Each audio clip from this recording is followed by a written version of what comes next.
national treasure. Absolute treasure. Yes. Oh, well, yeah, we've talked about LeVar Burton on this show because I told you my story about going to the Geekies when he sang. Yes. He sang Reading Rainbow, and everybody was like... I mean, Star Trek Next Gen. Oh, duh. Oh, my God. Oh, my God. We've never... Okay, so... Real talk. We all watched that growing up. Of course. Right? Yes. Yeah. That was like the family show. My parents still have them all. We're talking about Star Trek, right? Yeah. Oh, yeah. I thought you were talking about Reading Rainbow. But yes, also Star Trek Next Gen. Yeah. Sure. Like my parents had them all on VHS. I think still do. And they have like the collector's ones. Yes. I remember when the Star Trek Experience opened in Vegas. I was living there. I grew up in Las Vegas. And when the Star Trek Experience opened, which was this massive thing on the Strip, this like whole building that was like dedicated to Star Trek, like immersive experience. My parents let us skip school. Yes. Like we didn't go to school and they took us to the Star Trek Experience and we spent the whole day there. And it's like people walking around in costume. That's so cool. It was so cool. That's awesome. Yeah. I mean, it's up on Netflix. I've already gone through it once, but like it's just so comforting to me to put it on. There's just such nostalgia. Yeah. First and foremost, right? We have Fuck, Married, Killed Next Gen, right? I feel like we because I feel like we did Will Wheaton and Riker and Commander Riker. Riker. Yeah. And then and Captain Jean-Luc Picard. Yeah. But yeah, people sleep on LeVar Burton. Oh yeah. I loved him with that, like, you know, with front that visor? headband situation that was going on. Did you not do that? Like, headbands were so big in the 90s. Oh, my God, I did yes. that on more than one occasion. Oh, You yeah. put it So many occasions. down in front of your eyes, and then you pretend to be LeVar Burton in Star Trek. Yes. I really do think it was just a spray painted banana clip. 100%. Costume department was just like took one of them, spray painted it silver, and was like, and that's Good a wrap. enough. Yeah, that's good enough. That'll do. No one will even notice. It's fine. And we didn't. But yeah, I never had a crush on Will Wheaton. That wasn't. Oh, I Who? did. Oh. I did.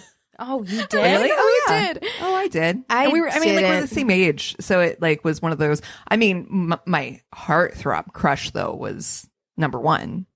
You know, Picard. no, Riker. Yeah. Me too. Riker Yeah. was No way. Hell yeah. those eyes, that beard. God. Damn.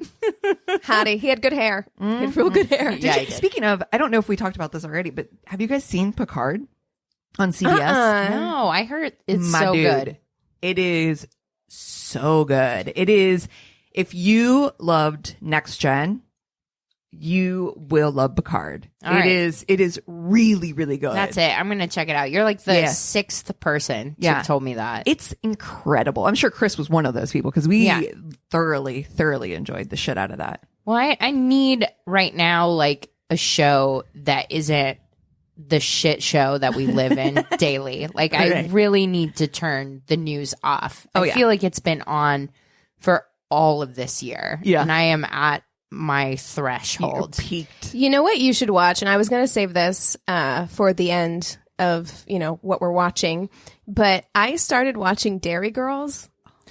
Oh My God. Is it kind of like a started Call it, the I quit. Midwife situation? No. It is a comedy. Okay. And it is like, it's Irish. So it's like Ireland in the 90s, like Oh. whenever they were still split. So there was like a lot of conflict between like Protestants and Catholics. Yeah. But it is a full on like comedy, like silly, but so well written and so funny. Nice. Like, oh, I love it. I was watching it and then Anthony came in and sat down and, you know, I need a show to watch without him. So I was watching it without him and Yeah. then he sat down and now I can't watch it without him because he loves got it. into it? Yeah. So if you want something that's kind of just like escapist and light and well written. I started watching it. I got into it for like a few episodes, but it was very leavable for me.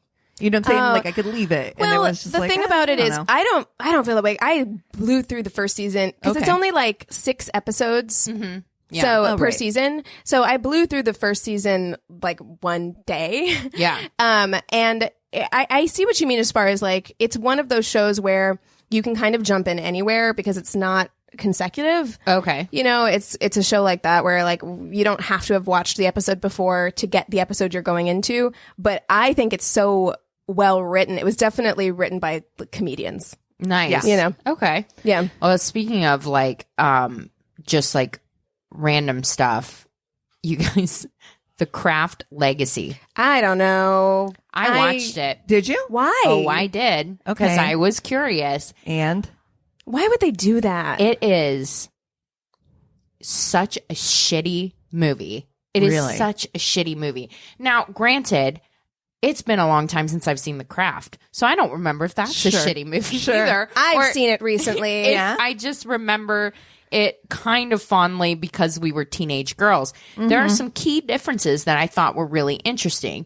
I do remember in the original ones, the girls turned against each other. Yes. Spoiler alert, fast forward through this, or if you guys don't want to hear, plug your ears and go la la la.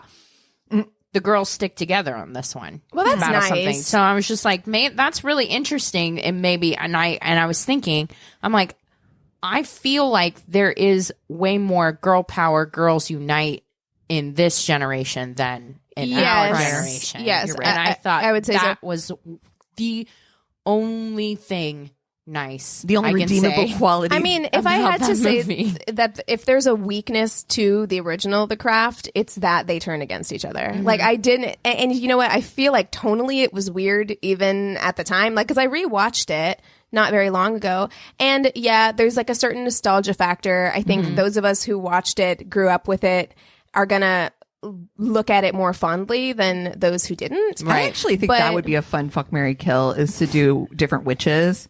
Like Fairuza Balk in that movie is She's creepy. Crazy. Yeah. But I would say I think it does hold up, and I don't know why they needed to remake it. Like there are some movies that are like iconic cult classics like that I just feel like you should just leave alone. Oh, I don't know why. They definitely set it up like they're gonna make multiples.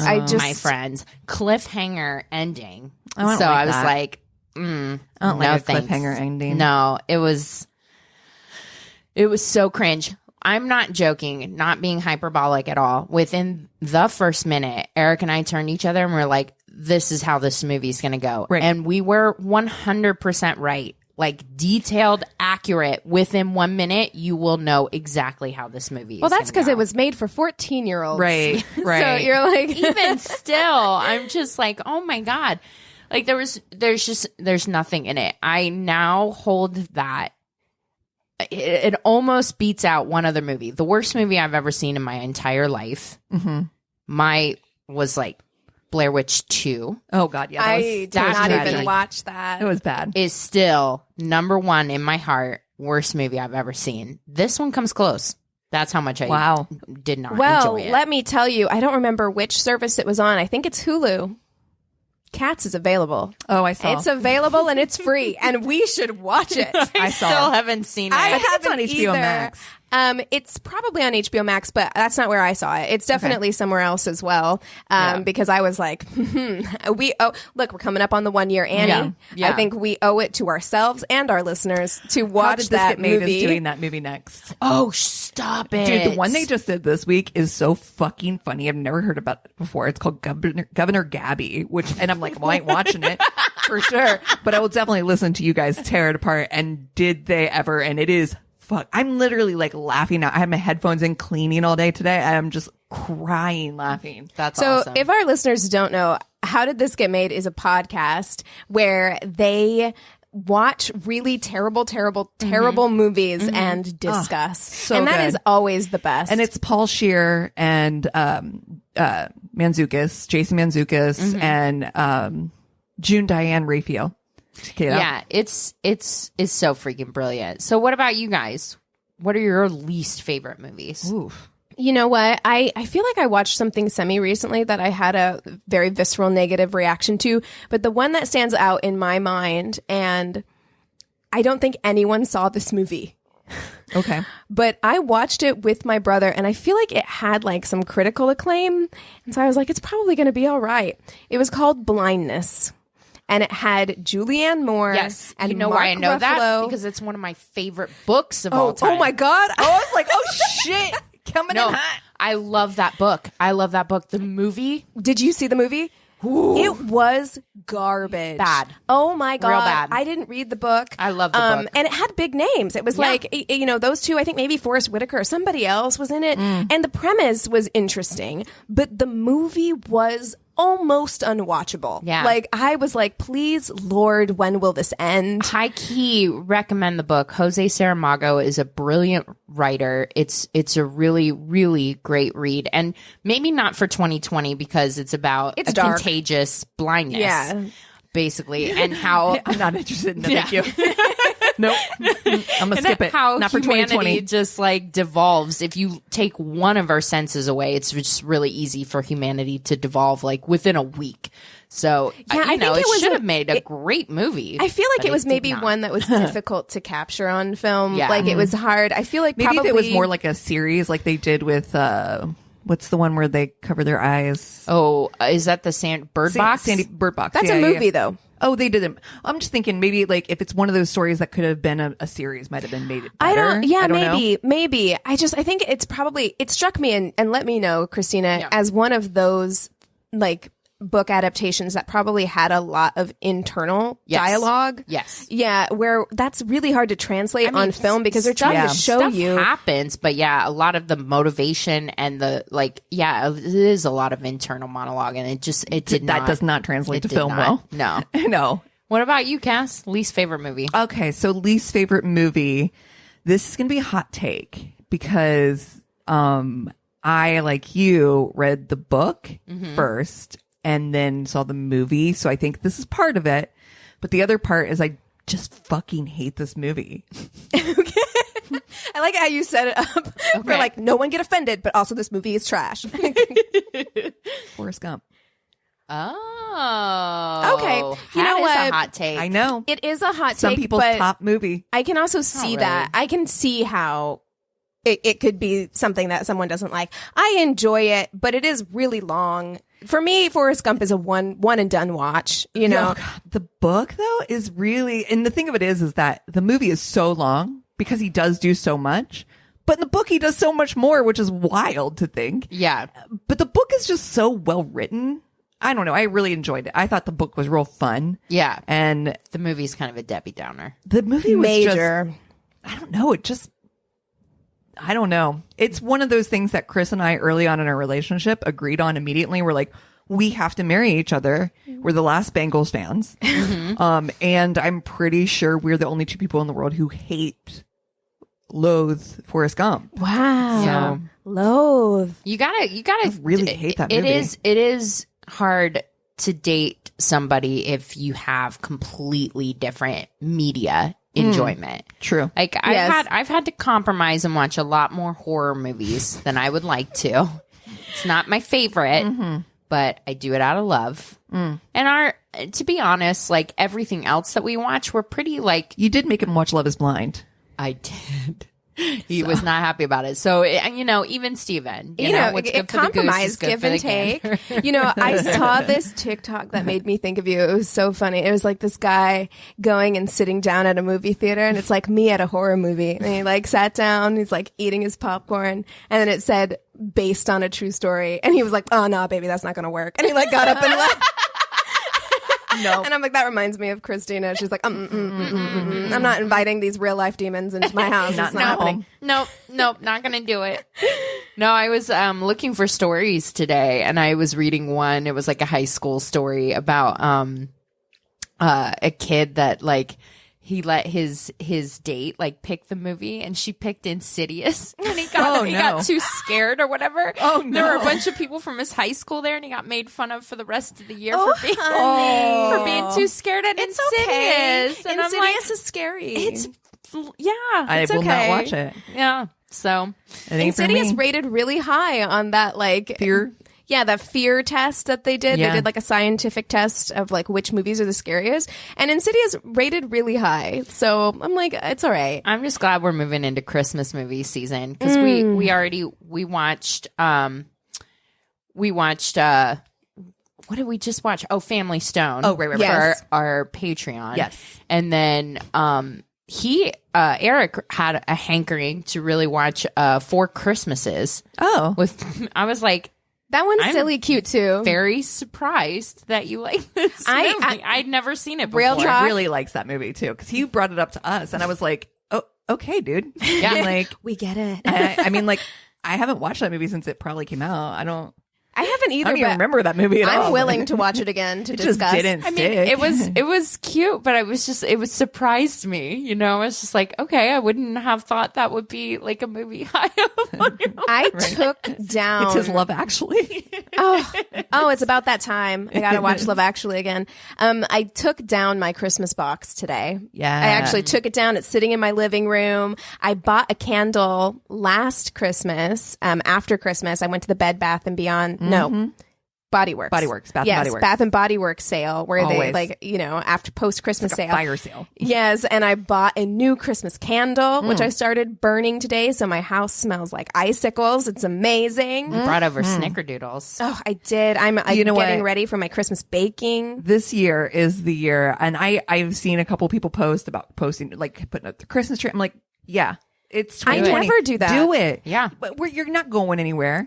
You'll be able to enjoy it for a full 2 months. Yep. It doesn't mean you don't like Thanksgiving. People have this like thing about like war on Thanksgiving, you know, like you can't put it. Like, who cares? Whatever makes you feel of joy this Agree. year. Like, Agree. I honestly. usually wait till Thanksgiving to put my tree up. I usually do it the day after Thanksgiving. Just that's my tradition. Yeah. But this year I'm like, you know what? As much joy as I can get it as quickly as I can get it.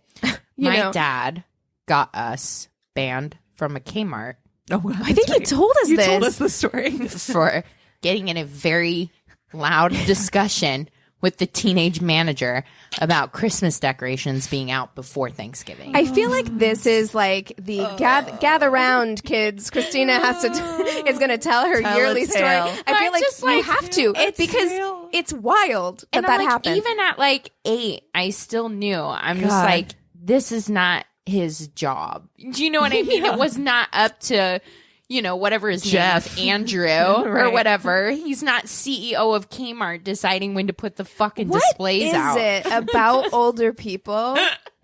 Like, what is it? Like, my grandpa, same. Like, I remember being a kid and we were like in a McDonald's and he's like yelling at this guy in a McDonald's. And I'm like, I remember being like 8 or 9 and being like, it's not this man's fault. Like, please stop yelling at this guy Wow. who makes $9 an hour. Oh my God. We keep saying this is not an advice podcast, but if I can give any of you advice, anyone you're complaining to, it's not their job. No. It is not their decision. It wasn't up to them. They're making whatever kind of pittance to enforce rich man on a yacht at an Eyes Wide Shut party's random fucking idea of the business. You yelling at them is just making both of you miserable. So just stop it. It's going to get you Stop kicked it. out and banned for life from Exactly, a Kmart. from That's a what's gonna Kmart. happen. Exactly. That's what's going to happen. And your dad, when Kmart went bankrupt, he's like, I got mine. he's like, finally. That's hilarious. But Shakes fist at Sky. so I do want to do a quick plug since we're talking about Christmas movies. We are going to be doing for our $5 and up patrons our monthly movie, Crazy in Love movie, which I have chosen Twilight. I'm going to make these ladies watch Twilight. It is a terrible movie and I can't wait to discuss it with you because there are some very toxic relationship issues in that movie. But we are also planning on doing a bonus Christmas Crazy in Love movie for all patron levels. And we're going to do Happiest Season with Kristen Stewart and Dan Levy. I'm very excited. I'm excited too. I fucking love Dan Levy so much. I love Dan Levy so much that I love that TikTok guy that does Dan Levy impersonations Right. just because He's I'm perfect. Like, He's does such a mwah. perfect. I wish I knew his name. I actually just downloaded TikTok because I had $1 million idea. You guys don't know it yet, but I'm going to be a TikTok star. Okay. I cannot believe it doesn't exist. Okay, don't say it on the podcast. Yeah, I'm not going to. I'll TM, tell you TM, guys TM. in the break, but yeah, just keep a lookout on that. I'm going to be an influencer in my next life. I can't wait for you. I'm be your manager. so excited. Oh, so who should we fuck, marry, kill this week? Actually, first, this is My Worst Date podcast. I'm Christina. I'm Keegan. I'm Cassie. Also, we have a new patron. We do indeed. Yes, so we got a new patron, so we want to give a big shout out and thank you to China Lamb. Welcome to our patron family. We'll get your Patreon rewards out to you as soon as possible. And if you have any suggestions for things that you would like to see on Patreon, please let us know. We have some fun stuff coming up. We're actually going to shoot some things for Patreon here soon. So we're super happy and excited to have you, China. Welcome. Yeah. So, who we fuck, marry, killing this week? Oh, gosh. Could do. I mean, my dad closed down Kmart, but what are some other closed brands? Like Circuit City? Oh my God. Radio Shack? Are they still Blockbuster. open? Blockbuster. There's one Blockbuster that's still open. Have you heard about that in Oregon that is letting people stay the night there? Dude, I mean, marketing geniuses. They're selling merch. They're doing events there and stuff. mean, They're that's smart. Very smart. They're selling your childhood back to you. Yeah. Like they're Aren't selling nostalgia. Yeah. That's what they're selling. But yeah, we can fuck, marry, kill like old chains that are dead and gone. But I gotta Defunct. go Blockbuster then if we're gonna do that. Okay. Yeah, I'm doing Kmart. Family loyalty. you're like, and shakes fist at sky. I got to do it for my dad. We have, let's see, is JC Penney or Sears Still bankrupt? open. No, Yeah. still around. They're hanging on by a fucking thread. You drive by a Sears and it looks like a ghost town, but they are hanging on. Tower Records. That's Yeah. my choice. That's your choice? Okay. Yeah. That's a good one. Yeah. Okay, so Oh, that's Blockbuster, Kmart, and Tower Records. Wow. Okay. Dude, I remember saving up my allowance to go buy CDs. Oh, same. And shit. Yeah. You know, all those like CD stores. Mm-hmm. And also, how many of us signed up for that 12 CDs for a penny and then never like fucking paid? I think that was Columbia House, wasn't it? Columbia Club or whatever. No, thank you. You know, my dad Oh, no. just started doing that 2 years ago. What? Legitimately. No way. He is in Columbia Club. He's just now buying CDs. He's the only like one. 2 years. It's just he's the sole member. He's got his members only jacket. The only member. I'm like, Dad, where are you getting all these CDs? He's like, I joined a club. And they're thrilled. They have one guy doing all the jobs for Columbia House. He's just buying like freaking Led Zeppelin CDs. Sweet angel. I know. God bless his heart. Yeah. All right. Okay, so we've got Tower Records, we have Blockbuster, and we have Kmart. Fuck, marry, kill. All of our Australia listeners are going to be perplexed. I've told you on this podcast before, I think that like Kmart is like a big deal in Australia. Oh, is it? It's like Target. Feel like you're right. Yeah, it is. It's like Target. They had there. a glow up down under. I guess so. That's what's keeping them Dude. afloat. I love that. Good for Oh, them. love that Good for them. you. They're like, I love how that journey Stella for got you. her groove back. Yes. Oh my God! Someone please Photoshop like a Stella wig. Okay. Okay. I think I know. I do too, I think. Yeah. I'm certain, actually. Yeah, I think I am going to fuck a Tower Records because you can't marry a musician. No. You can't do it. You know, Tower Records is going to break your heart for sure. He's going to love you and leave you. So I can't in good conscience marry him. But it will be a good time, a good fast time. And then I'm going to marry Blockbuster.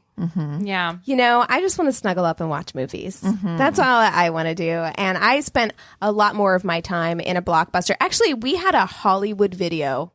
I don't know. In my town, we had a Hollywood Video, and I spent so much fucking time in Hollywood Video just getting and returning movies. So it's very nostalgic for me. So I'm going to marry Blockbuster. And yeah, I don't need a Kmart. I have Target. I have Kmart's hotter brother. Yeah. So yeah. Okay. Cassie, you want to go or you want me to lay it down? I was going to do the same, or I was going to do different, but kind of leaning toward the same. You kind of got me on that like marrying a musician thing, but I really want to marry Tower Records. Well, you know what? Divorce is an option. So I marry just him if you feel want. like Tower Records. There's it's layers for me. It's albums, it's vinyl, it's gritty and has the feels, and then I don't know. There's layers to The me. floor is sticky and you don't know why because they don't even serve food in here. No, don't ruin it for me, Keegan. No, it's okay. Look. We've all fucked a guy who's basically a building with sticky floors, and that's all right. Oh, man. I don't want to marry that guy, though. Yeah, dude, I'll tell you what marrying Tower I actually Records thought Blockbuster was going to be carrying amps. It's carrying amps. If you marry Tower Records, you are at some point going to help cords. Somebody carry. Yes, you're wrapping so fucking many cords. 4x10 amp into some club. Yep, you're gonna have to be. You're gonna be one of the only people there. Fine, we just you're right. ruined that fantasy. No, you're for right. Cassie. You're right. I'm gonna fuck Tower Records. It's gonna be filthy. It's gonna be dirty. It's gonna be in the back of a van that has no windows. This van's a knockin'. Don't come a knockin'. Yep, somewhere outside Wichita. Oof. Dreams coming true. It reminds me of that video. All I want to do is make love to you, where she gets knocked up by that guy. Oh my God! Oh, Blast God. from the past. Okay, so then I'm gonna marry Blockbuster, I guess, because it was gonna be different. It was gonna switch around. I was just gonna say it was gonna be hours of fun because it would be. Yeah, do you remember so much fun to go to Blockbuster and look through the new arrivals? It was the best. Yeah. Yeah, Blackbuster. I don't remember that place. Wow, that's a place very to be fun place. Yeah, I don't know about that but place. Blockbuster does keep it fresh and spicy because they've always got those new arrivals coming in. You know, Always keeping it fresh. Got Keeping it popcorn. interesting. Yeah. They got snacks. They got snacks. Got red vines for days. Yeah, bitch. you got to marry. We're all on the same page. Okay, We're marrying yeah. Blockbuster. And I'm gonna kill Kmart. It's fine.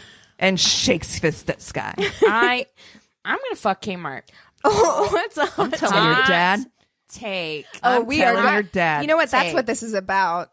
Your Hot dad take. got you kicked out of Kmart, and now you're getting back at him by fucking Kmart. Oh, This is a daddy issue situation. Oh shit. I'm like, dude, I remember when I was little, I actually because, growing up kind of poor, we didn't go to fancy stores or whatever. Odd lots, bitch. Please. Dude, You was fancy going to Kmart. Same, but we would get a lot of our clothes from like thrift stores and stuff like that. But once in a great while, we would get to go to Kmart. That was So the for most me, it was Midwestern I've just ever like heard you sound. childhood. I was like, that's where the fancy clothes are. That's where the like, you know what I mean? So there's like a part of me that's like, it's going to be bad. It's going to be one of those moments. It's like when you swipe on a guy, you're all excited. You go to the date and it's like that knockoff. You're like, oh, it doesn't quite look like his pictures. You end up, it You know just what- goes you downhill. know what Kmart is You to build me? it up in your mind and then the layers come off of it. Yes, Kmart feels to me like that guy in high school that you idealized, who was real sweet, who had maybe like a middle part kind of floppy haircut, who was very, very nice to you. And still, when you fuck, it will be very nice. He will be very nice to you, but it Sounds will be terrible. bad. But you will always have a soft spot in your heart because you're like, he was so nice. Ryan, he was nice to me. He's like a good first time. Gentle. Good. You know what I mean? He's fine. Yeah. You know what I mean? But yeah, I gotta kill Tower Records. Like, Wow. I know I've you carried burnt. the amps. You got burnt by the man. I am surprised by that. Your days of carrying amps are over. Yeah, you done. Those are behind me. I'm surprised because That chapter if has anybody was going to closed. pick a sticky floor, I thought for sure it was going to be Christina. Same. I mean, I still kind of Thought got you were one gonna with marry it. Kmart. If anyone's gonna pick a man bun, I really would have thought it was you. Oh. But I was like, yep, But she's you know what? marrying that. Cassie and I are more likely to come out of this with an STD, and you're gonna be just golden, marrying Blockbuster, the only surviving sister wife to Blockbuster. So There you go. There you go. there you go. Well, you guys want to take 5 and we'll come back with stories? Sure. Cool. And we're back. Okay, I'm going to start us off. I got this from Reddit. So she says, I'm going to start here with the biggest dumpster fire. My creepy neighbor. Met online, and when he picked me up, he says, oh, I thought I recognized this address. I live right there. He proceeds to point to a balcony with a clear view of my house I don't like that. and What? straight into my living room. What? Already getting murder vibes. I decide not to poke the murdery bear, but to make it through this date and then just never talk to him again. Wrong. where you live. choice. Yeah, no, there's no getting out of this at this point. no. He knows where Do you live. not let first dates know where you live. Honestly, meet neutral. There are too place. many creeps. There are too many Way creeps. too many. Yeah. He takes me to a local upscale pizza joint where he orders himself a pound of wings and eats all of them himself. How much is a pound? Feels like a lot. It sounds like a lot. Like maybe sounds- it's a deceiving amount. Like maybe it's not as much as we think it is, Right. but it sounds like a I mean, lot. bones weigh something. I don't know, maybe like think they weigh 12 that wings. But still, like we've talked about that can't be 12. I think it's got more than that. 12. Yeah. we've talked about food that is good on like a first date. Now, Wings is dude, not I it. fucking love chicken wings. Me too. Can get down on some chicken wings. Eric and I love chicken wings so much. First of all, we freebase the Hot Wings show on YouTube. I love that show. Have you guys seen the it? hot ones? Yeah. Oh, it's Oh. so good. It's so good. We ordered those hot sauces. They're coming Monday. Oh, And shit.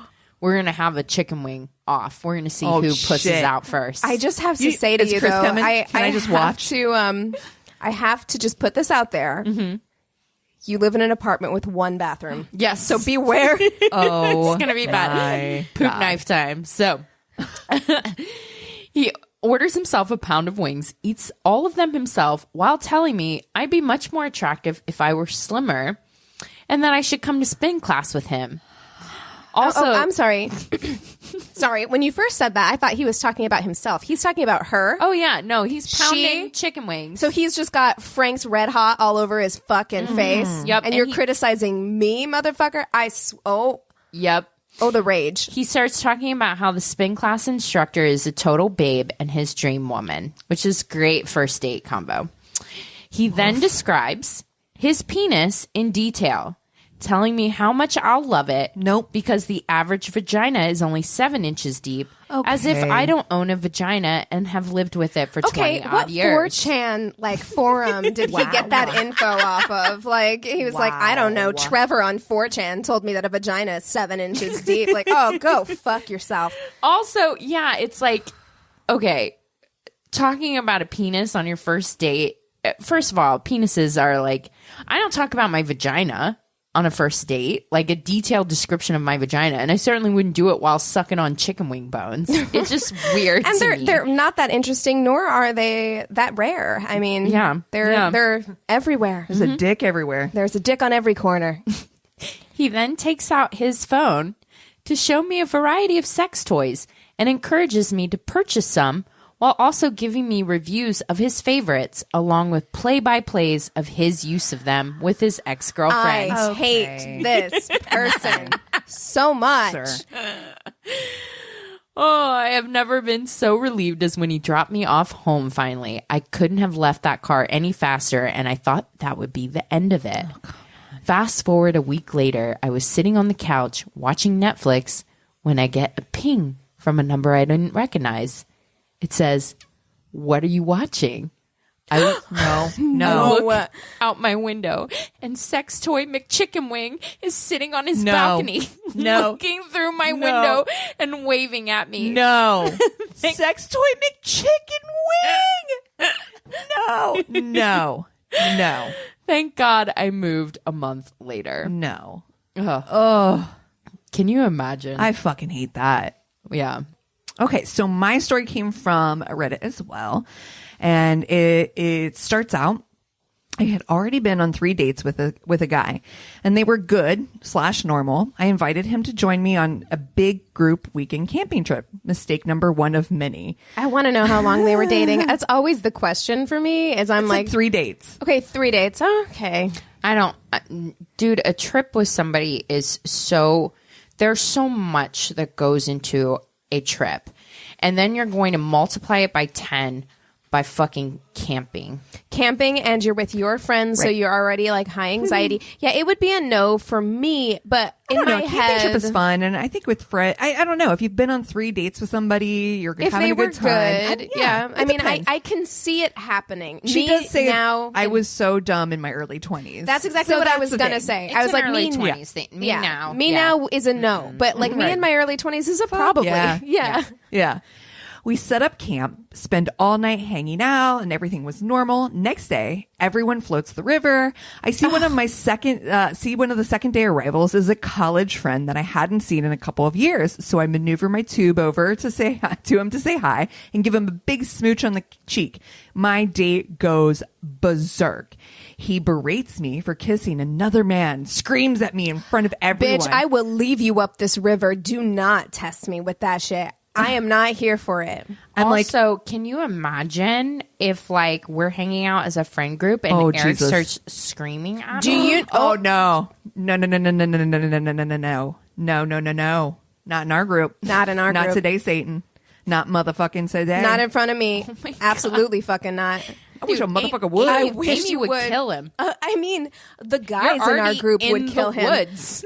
Yeah, you're in danger, Sir. You in danger. Sir. Like, we have guys in our group who would, like, that flip would be switched. That switch would be flipped immediately. Yeah. With some of the guys in our group. Step up. I swear to God. Yeah. Could you see Emerson's face? That's what I was saying. Yeah. Like, that's what I'm thinking is like that flip That switched face. immediately. Like the eyes go black. Yeah. And you're I like, see oh, all fuck. the heads like. You Yeah. said what now? Yeah. No.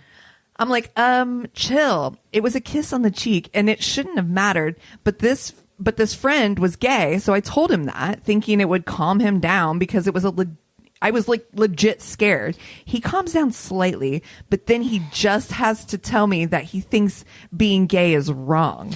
Okay, we're done here. We're done here. We're You can done. call an Uber You're- to come pick you up in the Yes, middle of buttfuck nowhere. Exactly. Goodbye, sir. Yeah. Goodbye. Oh my God. No. This is so awkward. He throws another tantrum and disconnects his tube from the group and loses us. Okay, goodbye. Bye. Oh my God, do you know how fucking embarrassed I would be too? Oh, Jesus. I'd want to die in those woods. And I so slunk right embarrassed. through that hole in the tube. You're like, I'm sorry. I had no idea I brought this. But okay, if we're using you as an example, we would all know that like there's no way that he's acted Right. like this before. Like, No. because Christina would not have brought him around us. That's right. When I came back, he was at the campsite, and I try to make good because I'm still scared. He acts normal for a while, then loses it when I apparently spend too much time talking to another guy who is married. I'm like, there's his wife. He decides to go back to the tent and sulk, and I hang out with friends and keep drinking. When I'm tired, I go to retrieve my keys to sleep in the car because, of course, I wasn't going to sleep in the tent next to him. No, he's hidden the keys. I ransack the tent, and he just sits there smirking like an idiot. I keep searching and getting more Girl, frantic. it's time for you to call your friends. All right? Call the friend brigade because this motherfucker's outnumbered. I demand them from him repeatedly, or I'm getting some friends involved. Then Yes. he's like, oh, here they are, and tells me I better not drive off and leave him there. I was semi-drunk at that point, so I didn't, since I couldn't. I should have left him there in the morning, but I felt obligated since we were a couple hours from home. He berated me the entire drive back. I have never driven faster in my life. Blocked him as soon as I dropped him off. What a fucking psycho. Dude, exactly. What a fucking psycho. Also, I added the fucking, but I feel It was warranted. It really was. It was necessary. I mean, I almost feel like maybe it was a blessing you took him camping. Yeah. Because maybe that's what it took to You get didn't his have true colors. to waste like 4 months of your life. You didn't have to catch feelings, like none of that stuff. Maybe we're wrong. That's why we're not a Maybe- dating advice podcast. Maybe That's we're right. wrong. You know what, guys? Maybe take him camping immediately. Take him home to meet your family. oh, Jesus. And then send us the story. Yes, and it goes terribly wrong. We're gonna get worst date we're getting podcast sued. at gmail.com. we're gonna get sued. Yeah. Oh. Okay, so here is another server story. Yes. Oh, I love a good server Love story. a good server story. All right. I wasn't a server. Okay, so it's not a server story. But literally the first line. Legitimately. The first thing. But I worked at the fanciest restaurant in an upper middle class suburb, middle class fancy. Mm-hmm. The kind of place where house moms go to get drunk on Thursday nights. Chili's. We know exactly what that is like. Anyway, one night, one of the servers I was working for, I was a busser, points out this table to me and just says, "Listen in on this table. It's going to be a long night with them." Ooh, juicy. Dude, I'm going to grab the vacuum. not all heroes wear capes. That's right. Looking out for you in this long, long night. Yep. The table had what looked like it was a pair of cousins out to dinner with both sets of parents.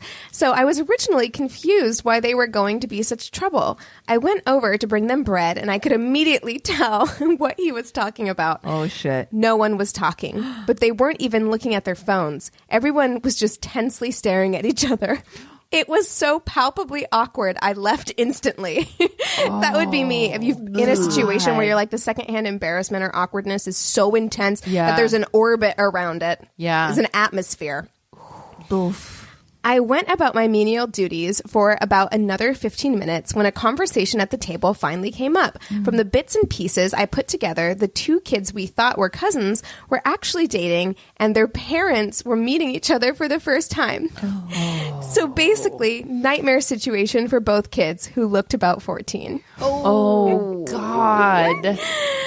At some point in the night, the daughter decides she's comfortable with jokingly calling her boyfriend a dumb jock. And to this day, I refuse to believe that that girl has ever made a bigger mistake. Oh, shit. Immediately after the words left her mouth, the boyfriend's mother loses her shit completely and starts driving into the girl, cussing her out, calling her a whore, a slut, and pretty much every single awful thing you can possibly say to a teenage girl. Oh, my God. In front of her parents. Oh. I would. Food fight. Oh, God. I was pouring My water. dad would. Oh, can you No. imagine? Absolutely not. My dad would fucking You called my daughter make a what few now? phone calls. Oh, yeah. And also, why are we doing this? If they're 14? Wow. I mean, I don't know. I never did this. I don't know, but I never really had like a serious boyfriend as a... My mom didn't let me teen. date when I was 14, so... Yeah, I can't imagine being around... First of all, yeah, no. I can't imagine being 14 with my parents, with a boy and his parents. No. I literally want to at me crawl like out At of the, my at skin. the middle class fancy restaurant? No. Yeah, No.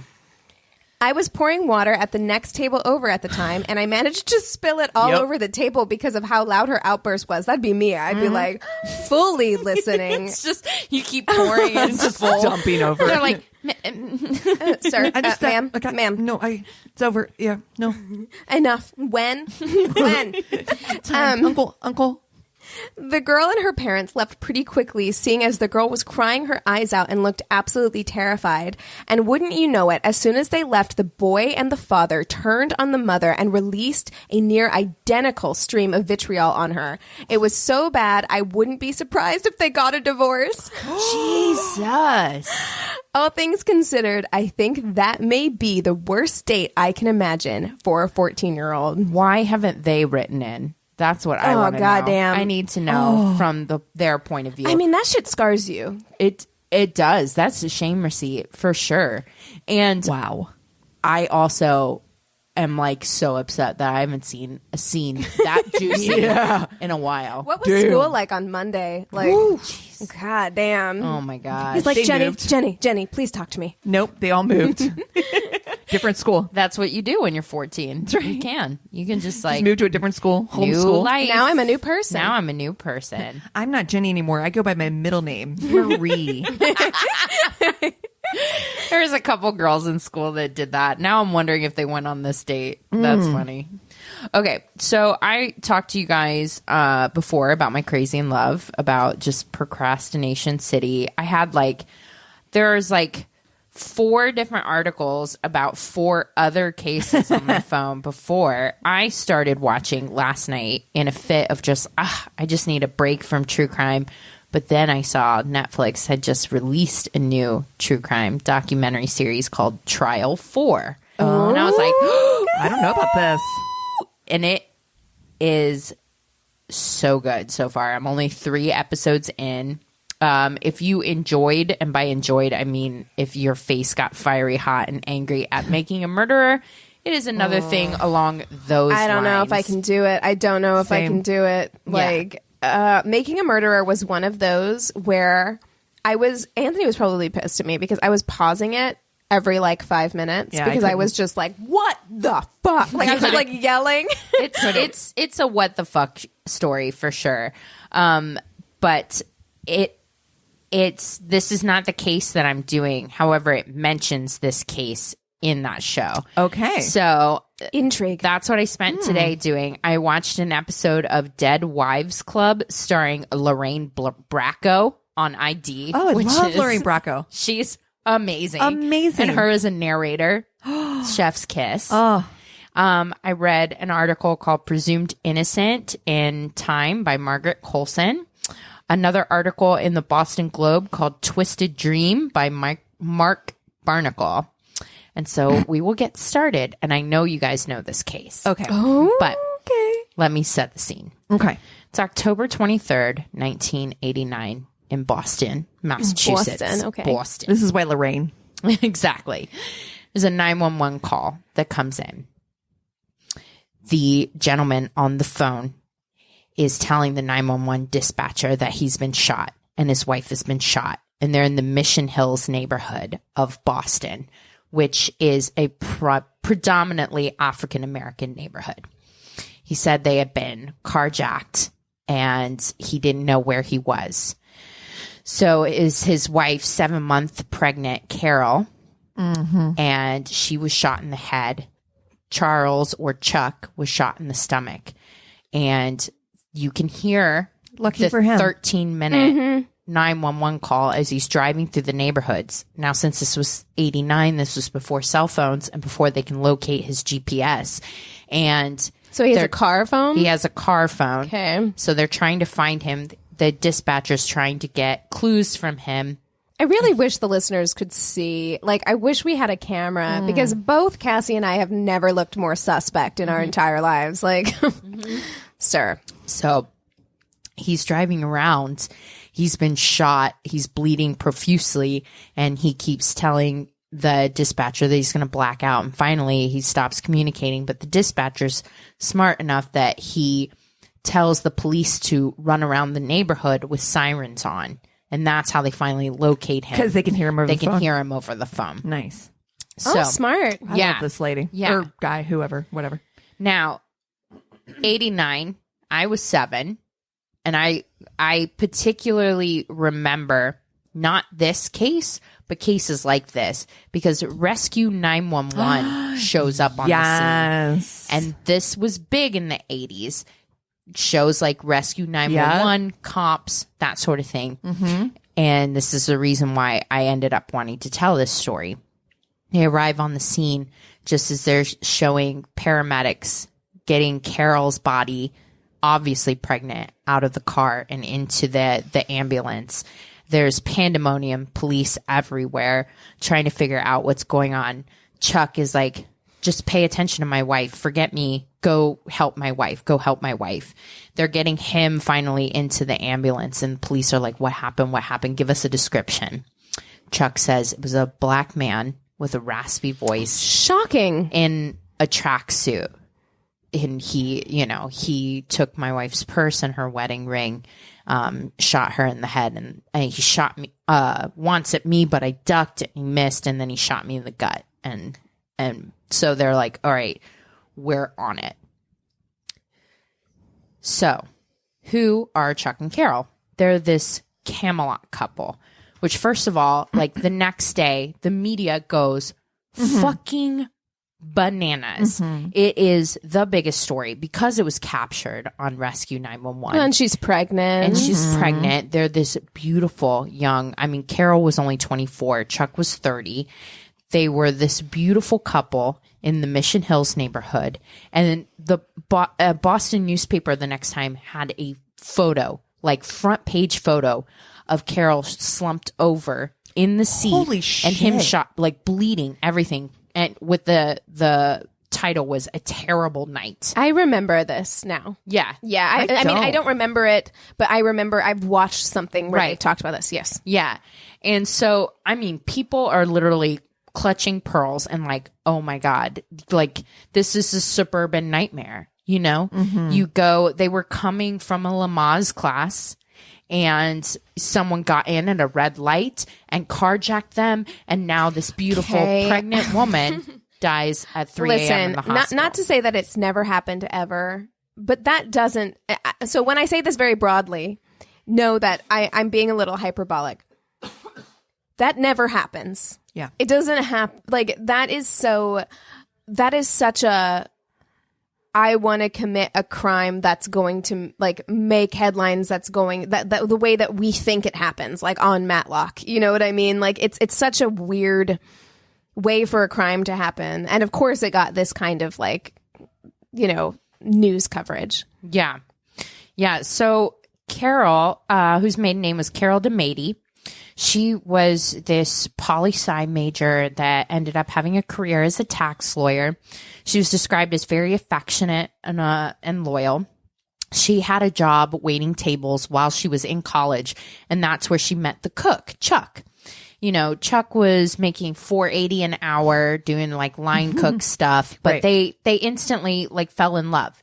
Chuck is the oldest in his family. You know, he has 3 younger brothers. He's just kind of like just total Boston and gregarious and fun. And they felt like Carol fell head over heels with this guy. He's handsome. She's pretty. Everything seems perfect. And he's got ambition. So he went from being a line cook. He ended up padding his resume a little bit, saying he had to drop out of Brown University. He was on a football scholarship and messed up his knee. And that's kind of a genius way to pad your resume, because they can't. I mean, they're probably not gonna call Brown and be like, was this person here and did they drop out? Right, you know? right. And you don't need to provide like your degree or whatever. Exactly. So he ends up getting a job as general manager of this really fancy furrier company. And, you know, I was like, wow, you can make that much money, like being a manager of furs. But yeah, he was pulling in over 100 G's a year. Whoa, in the 80s? Well, that's because fur 80s. was big in the 80s, and fur is expensive. Yeah. But he just had that personality. You know, he was like a salesman. He was attractive. Yeah. He gregarious. did well with like the older, richer Boston ladies selling furs. And so they were able to move from like, he's from this section of Boston called Revere. They bought this beautiful house in Reading. They got married in 85. And so now it's 89. They're expecting their first kid. It's like legitimately the perfect family. Neighbors would say like, he would give her a kiss outside, like some Leave It to Beaver shit every day. They went jogging together. Not buying it. I know. Me and Cassie looked at each other like, yeah. So come on. Everyone was like, they were the perfect couple. And not only that, like we're talking her friends and stuff too. And they're like, we would have known if there were problems. If she had a problem, like Carol was the kind of person that like would not sugarcoat stuff. Right. She would tell you what she had for breakfast and how it tasted. But you would be surprised what people conceal in their relationship. Like, it's not the same as telling you that you're displeased with your, you know, morning oats. You know, it's your relationship. Yeah. And you see it as a reflection of who you are. I will share my displeasure with my morning oats before I will ever tell you anything personal about me and Chris's relationship ever. Yeah. Ever. Right. Ever. If anything is going wrong, Christina may be the one lucky person in the world who happens to fucking know.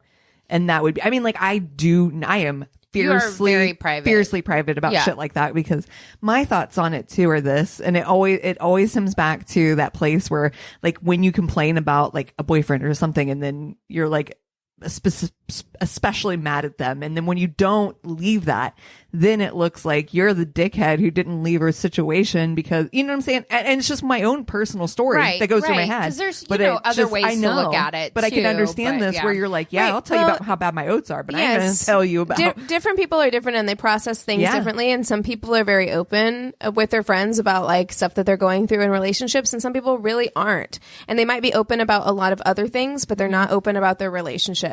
So you know, she might have been very open with them about a lot of stuff, but maybe there was things going on, you know? Yeah. So the police on the scene were actually like, there's pandemonium and everything. But the one thing that they notice is that there's no gun at the scene. her purse is gone. Her wedding ring is gone.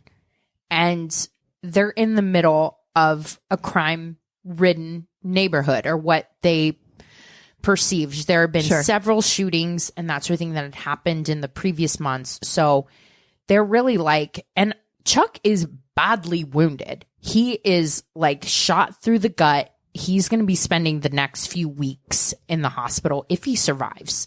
Carol at that time is still breathing but holding on by a thread. So they really, it's really difficult to say. Like, it'd be one thing if the gun was still at the scene, but at that precise moment, they're like, okay, we don't have any reason not to believe his story.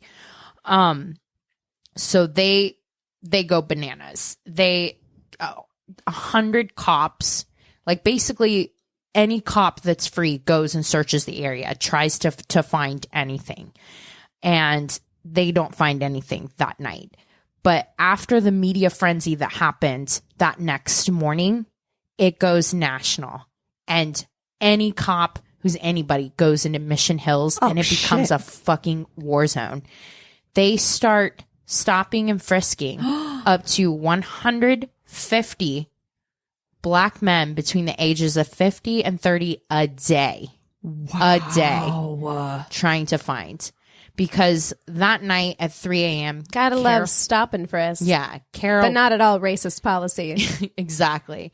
Carol passes away. Her baby is taken out by C-section. Baby Christopher lives for 17 days. Wow. Chuck has to go through multiple surgeries. He'll be wearing a colostomy bag for the rest of his life. Like, police are talking to him, trying to get more descriptions, and he does give them a little bit more. This sounds about white. Yeah. A little bit more descriptions. Tell me if that didn't happen to a black couple that we would even have this conversation. Well, I'm sorry, I don't mean to be this person, but it just pisses me off. Because this neighborhood is riddled with crime, but nobody's heard about it until white people get hurt.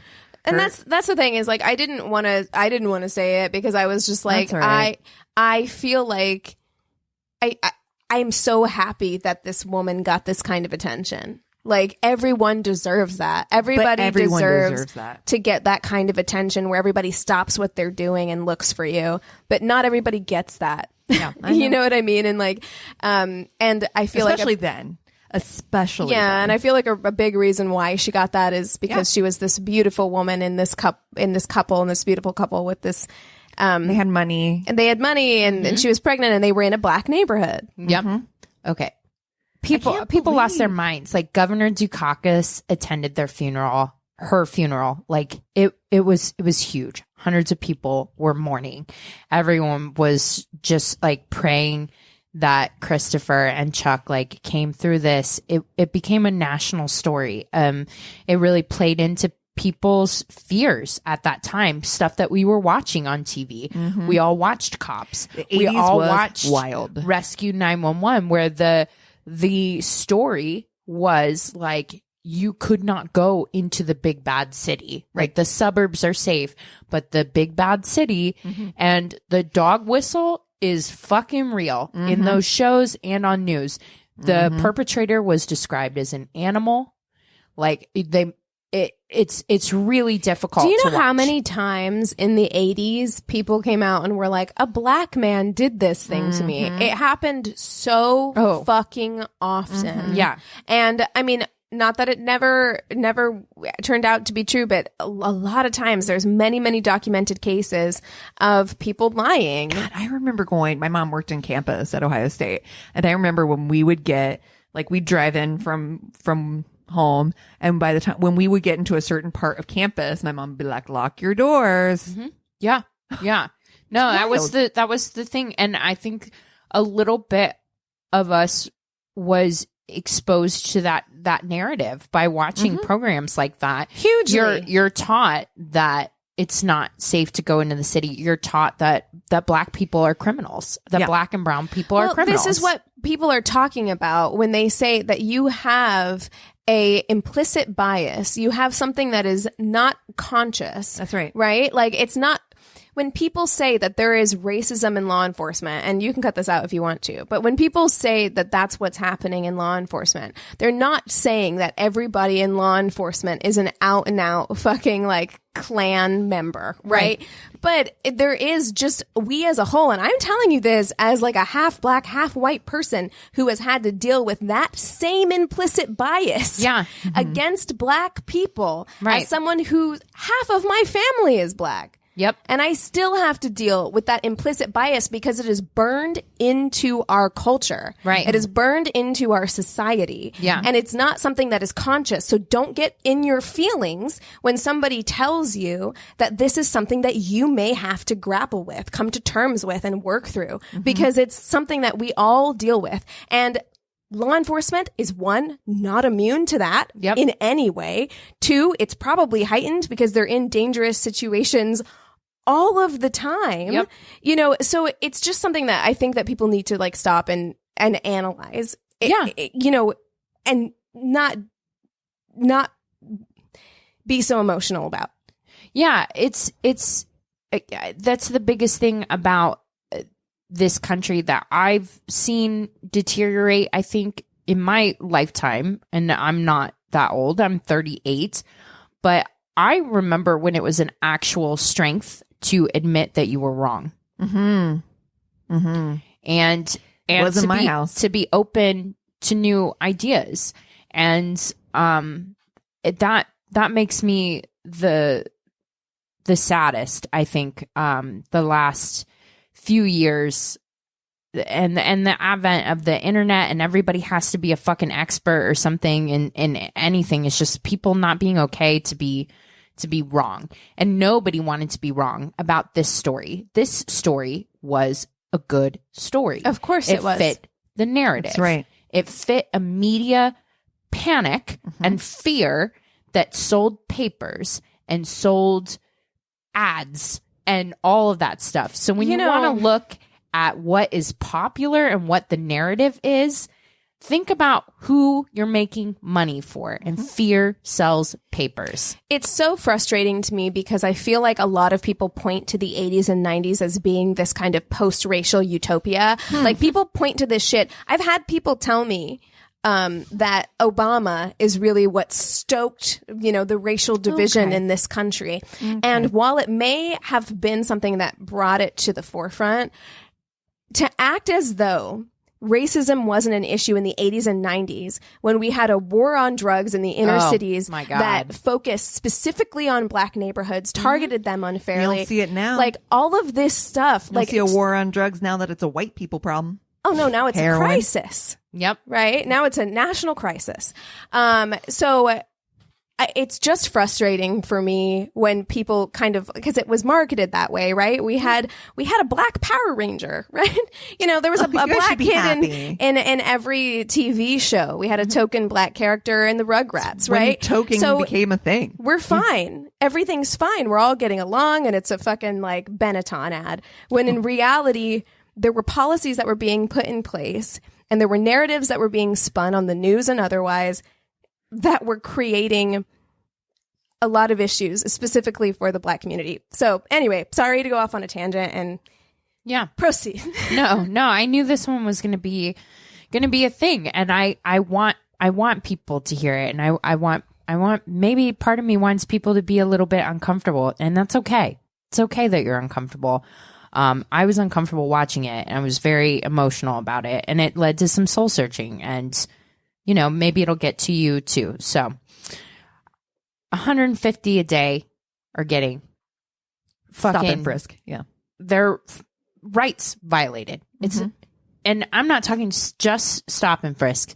We're talking strip searched. Jesus Christ. Like it's full violation. Yeah. So they finally find a guy named Alan Swanson who has been arrested for like drug possession and off and on. He's just kind of one of those that people that are on a list at the police station of like, pick this guy up if a crime happens because he's a likely suspect for anything without any evidence or whatever. So they end up finding a black sweatsuit that's like soaking in his place, and they're like, well, it's you. And they fucking arrest him, but it's not sitting right. By this point, there are a couple of people that are starting to feel icky about something, and they can't quite put their finger on it. The Boston Herald gets an anonymous tip. It's a letter that just says, listen to the 911 call again. Really think through it. And they're like, okay. And nobody wanted to. These people, when I tell you everybody was on, like a really well done movie. Everybody was on this couple's side. People were cheering for them. People openly wept, like at Christopher's death, at Carol's. Like, I really want to know what that phenomenon is. Like, what is that? What's that phenomenon where like we as a culture become so invested in one case? Look at Jean Bonnet. Exactly. And it's not to say that these cases aren't worthy of our emotion, because they are, but what is that? What is that where we get one thing that everybody collectively gets hooked on? Because these types of things happen every day. Yeah. Oh yeah. So what is it? Yeah. Yeah. It's got to be some like magic combination of like how people look, how photogenic they are. And they're both very photogenic. They were both well liked and well off. And, you know, again, it fit the narrative of the time in the 80s that so many places could be you. That's what it is. What they're feeding is, this could be you. This could be your family. There's a lot of middle class fancy bitches out there. And they're feeding those deep seated fears that you're not consciously or like saying out loud. Those things that like you're like, low key, I'm scared of the blacks, and look, this happened to them. So that could have been me in the inner city, you know. So Boston Herald does listen to the 911 call again, and they actually go through where he says he was at when he called 911. They're like, this is a busy, well-lit street with lots of people out on a Monday night. So if he's there and he's calling 911, the 911 operator constantly tells him to stop and pull over, get somebody else to get help, you know, on the street. And he's like, there's no one around. It's just dark, blah, blah, blah. And they're like, well, this is like a really busy street, even on a Monday night at this time where you'd be driving. So there's some stuff that people start questioning, but like editors and shit like that don't want anything to hear about it. They're like, nope, like, cut this shit out immediately. Like, you're done investigating that. We're not printing any of that shit. Like, go fuck yourself. Like, we're praying for this dude to recover. But the police really can't, despite him having a random black sweatsuit, they can't fucking nail anything on Alan Swanson. So because he didn't do it? Yeah. You think? Yeah. So they end up finding another person on their like most likely suspect list, Willie Bennett.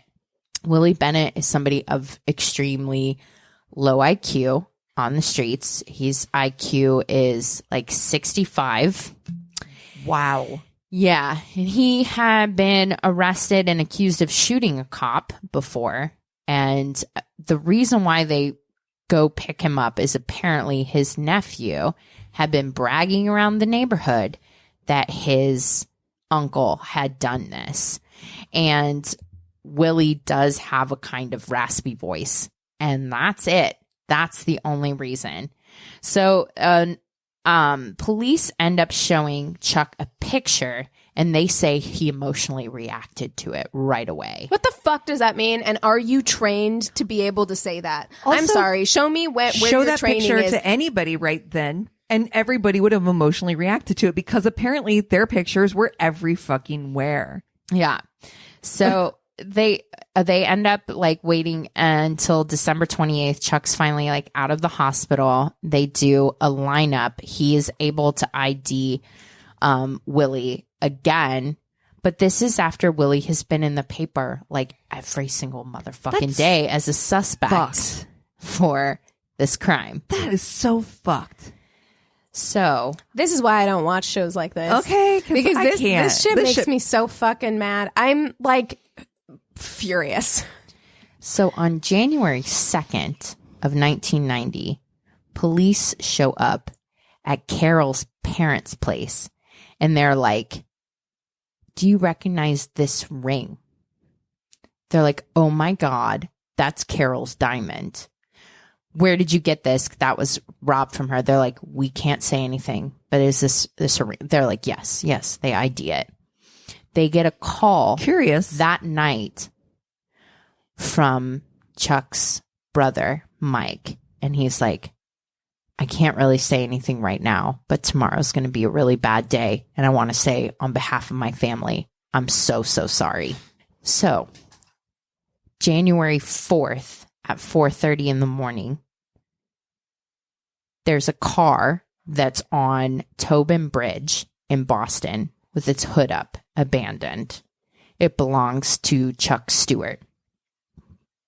And he's nowhere to be found. There's a note inside basically saying he couldn't take the allegations that were going to come out about him.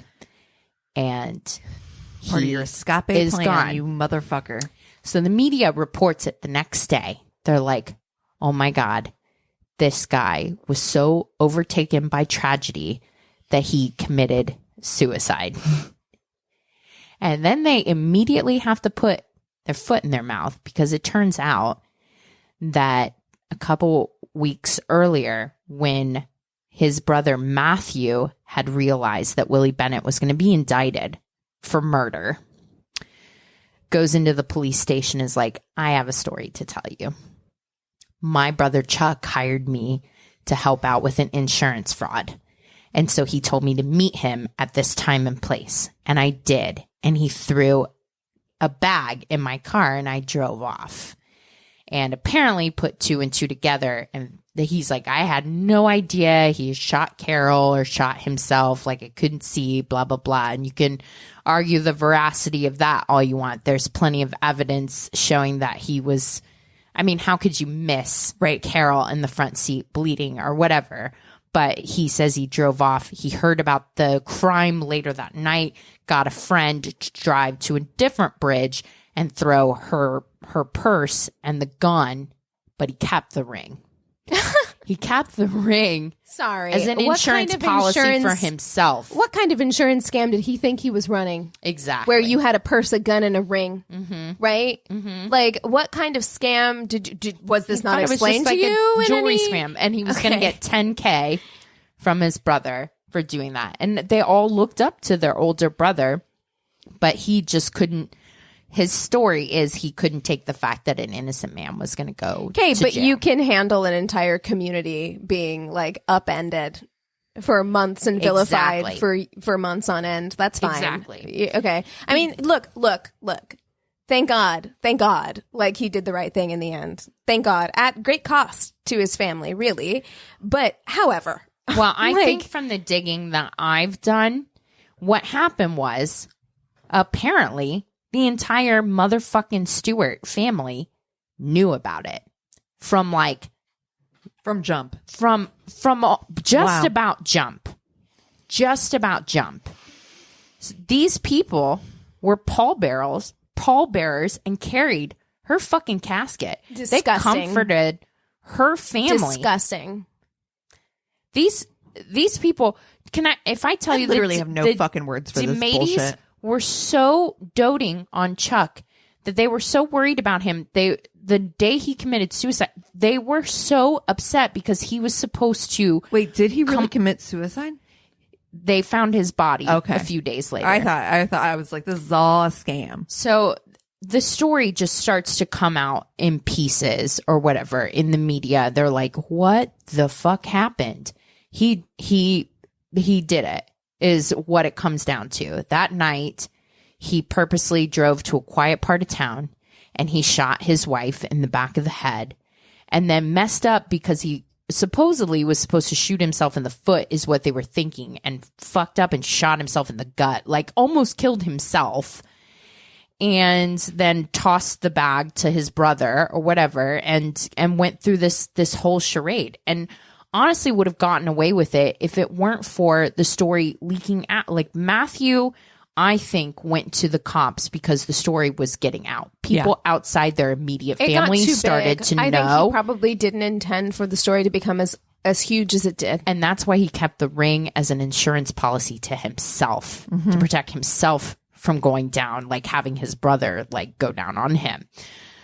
So the big question was why. People could not believe this. People couldn't fucking wrap their head around it as much and as easily as they could wrap their head around a random carjacking. You can't wrap your head around a husband killing a wife, The thing tale that as old happens as time. a hell a lot more common. Yep.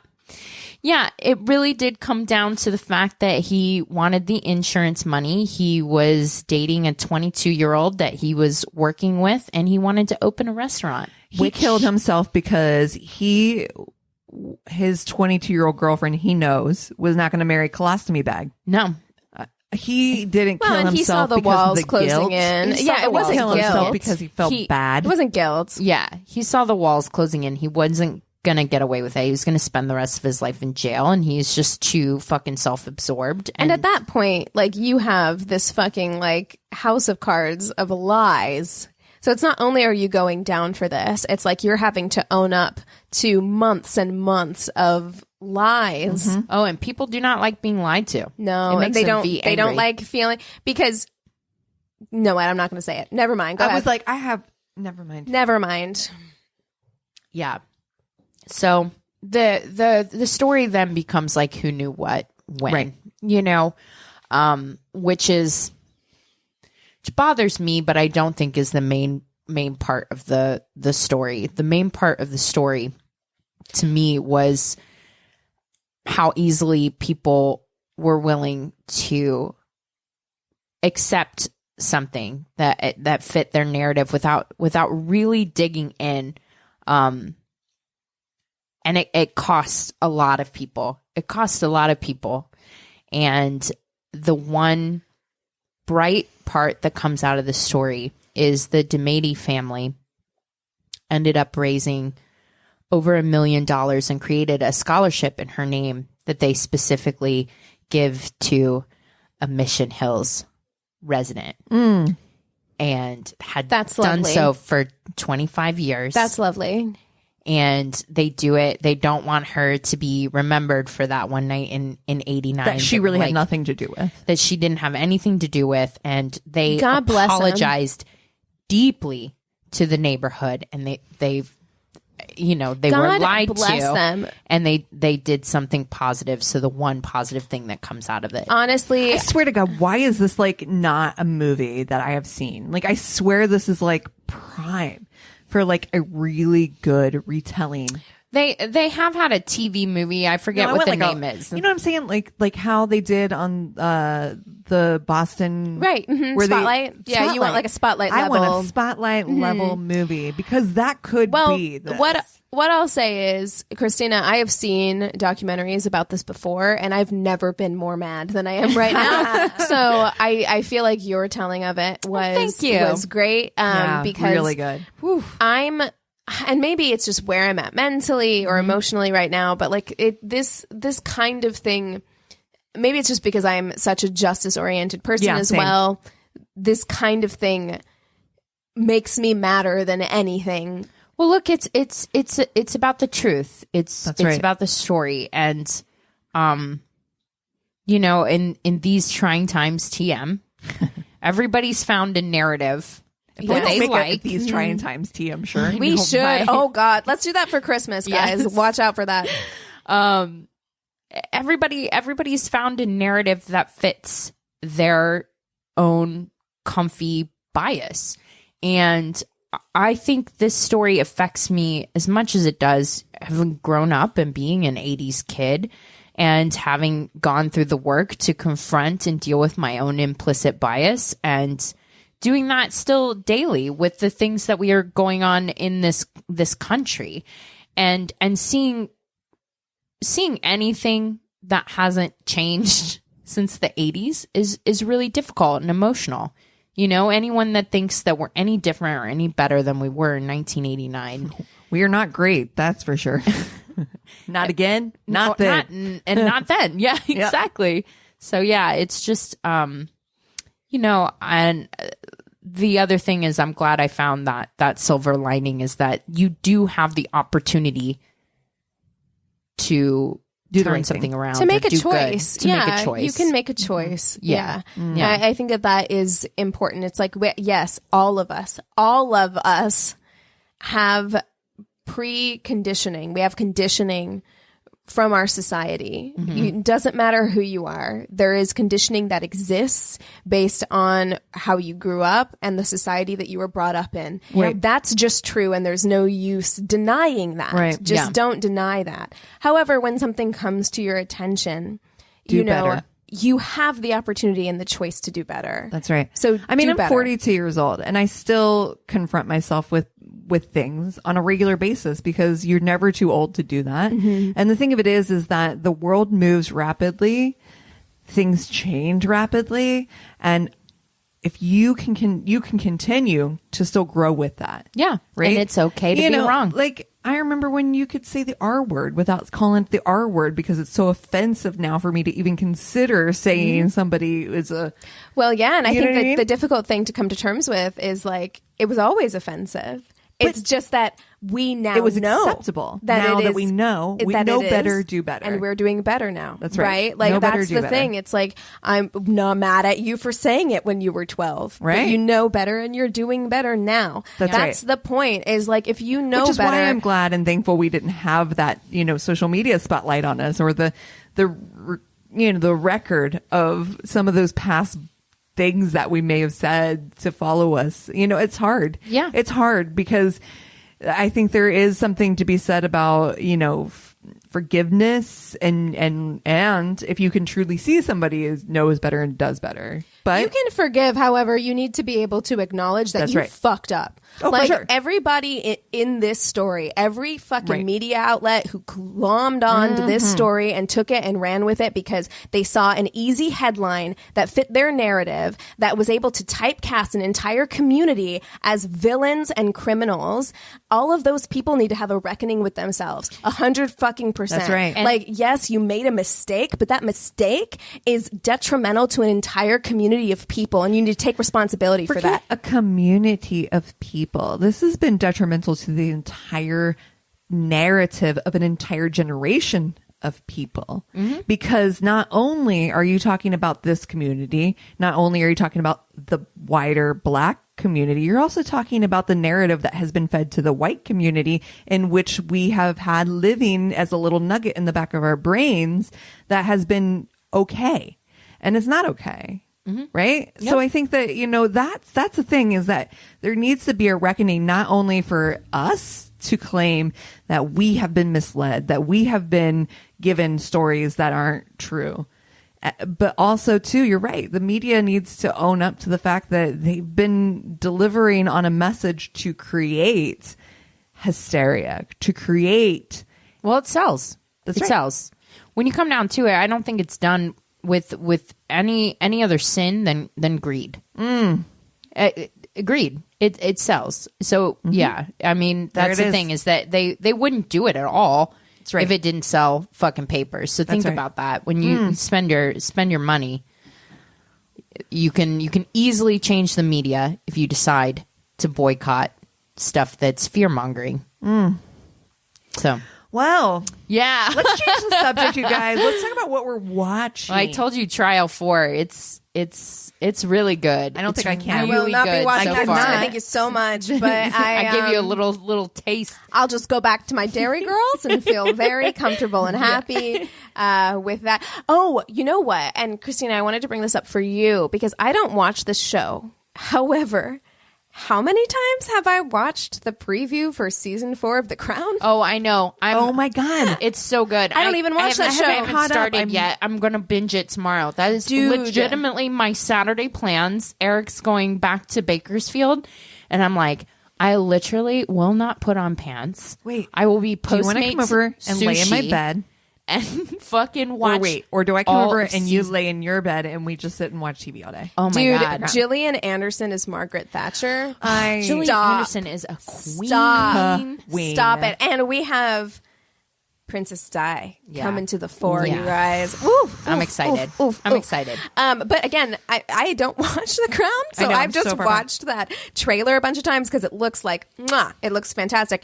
But I did, other than Dairy Girls, and just kind of I caught up all the way on British Baking Show. I So good. started Girlfriends on Netflix. yeah. It's God, I fucking love little that rewind. show. A rewind.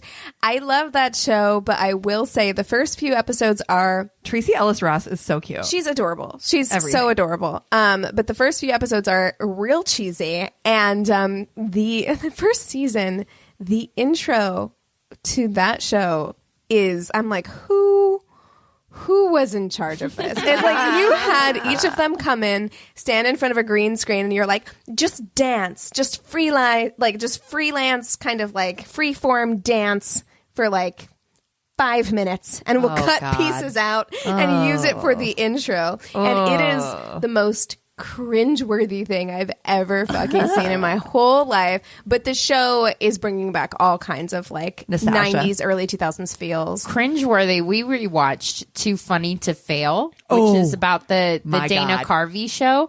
And the fucking moment Dude. where they do the preview for the Home Improvement show that happens before, and it's like it's such a heartfelt preview, or like sitcom heartfelt preview of fucking Tim Allen being like, "You're not gonna die, son." And they're like, and after that, the Diet Mug Root Beer Dana Carvey show. Oh, or whatever. God. And just Stephen, if you like Stephen Colbert, wow, and it's so good. it's real just- good. It's so worth, and Steve Carell, it's worth watching. It's So brilliant. the funniest documentary ever. It's really fucking good. I actually saw that. All right. I am so glad I'm going last. For Oh, what gosh. I'm watching. Okay, so besides watching a bunch of old movies like The Net and Murder by Numbers. Murder by Numbers is one of my favorites. I own it on DVD, and I Dude. watch it probably once a year. I legitimately have watched a bunch of I watched The Pelican Brief. I've been into these old late 90s, early 90s aughts. crime law dramas are stop. the jam. In so Murder, good. in Murder by Numbers, when Ryan Gosling licks the side of her face, I literally made a gag noise. No, I get he it. licks the side so- of Sandra Bullock's fucking face. It's gross. Yeah. Okay, but what I'm here to tell you guys about, and willing to give you the login for my Sundance Now account shit. because it is, I'm telling you, if you don't fucking watch this like you didn't watch Bosch, Oh my god, she's never gonna I let that watched go. an- I watched will an not let episode. that go. I will not let Bosch go. It's still here. I'm sorry, But I'm telling you, if you liked Marcella, I did. if you liked Broadchurch, I loved I it. love and Broadchurch. if you wish they were okay, Julia Stiles, Okay, okay, which I love, and I know that you're kind of on the fence about, but she's fucking great. Okay. I'm I feel talking like Christina's on the other side of the fence about I'm talking her. Born Identity, good, not Okay. okay, all right. Riviera, it's just started its 3rd season, so you don't have to binge for 40 days. It's literally 26 episodes right now. Is so fucking good. It's called On Riviera. Sundance? Riviera. On I will Sundance. tell you this. Yes. The first episode, I'm kind of okay, but then it leaves you at a cliffhanger. So you're like, well, you got to watch the 2nd episode. And so it leaves you at another fucking cliffhanger. And you're like, God damn it, I got to watch the 3rd episode. By the 3rd episode, you are so fucking wrapped up in this story. It is an enigma, wrapped in a mystery, wrapped in a, I'm telling you, this show is so fucking good that I was like, Chris, if you don't fucking immediately watch this right now. wow, what an endorsement, Dude, it is so good. It is so good. I literally couldn't stop binging it. Oh, I could all not right. stop. Well, It's I know what I'm checking out. Damn, Yeah. yeah, I mean- Goddamn. All right. I will be You sending sold you that my shit. Sundance login. Where's our sponsorship? I feel like we should have a sponsorship Julia, for that. call me. So season 1, Julia Stiles, the girl who plays Irina was also the girl who plays an alias Irina who plays what's her name's mom. I have So no I idea can't what remember you're her name. Oh, did you never watch Alias? Oh. No, me okay. neither. But I'm like, it's funny. Anyway, not a bunch of notable characters other than I know you'll know Julia Stiles. But in the 2nd season, Will Arnett is in it. Oh, I like And him. It is fucking it's bonkers. This show has everything. It has murder. It has family scandal. It has everything. It's Okay. got money. It has fucking Nazi art. It's God damn, that took a turn. Yeah, no, it's joke. it's like All right, murder Nazi art. mystery. It's fucking so good. Okay, all right. And honestly, I will tell Sold. you, like by the first two episodes, I was kind of like, where is this going? But it gets so fucking intriguing, and it just layers itself. They should hire you, Cassie. I really Dude, should. I good. feel like. I don't even remember the last time I saw you that excited. I know. about like, anything. Really? Bosch. I believe Bosch. Bosch. Oh, okay. I believe Bosch was win. Well, if you've got a story to tell, or if you got a show that we can watch, but only if you love it as much as Cassie loves Riviera, go to our one-stop shop of a website. It's myworstdatepodcast.com. And we love you so much. Cheers.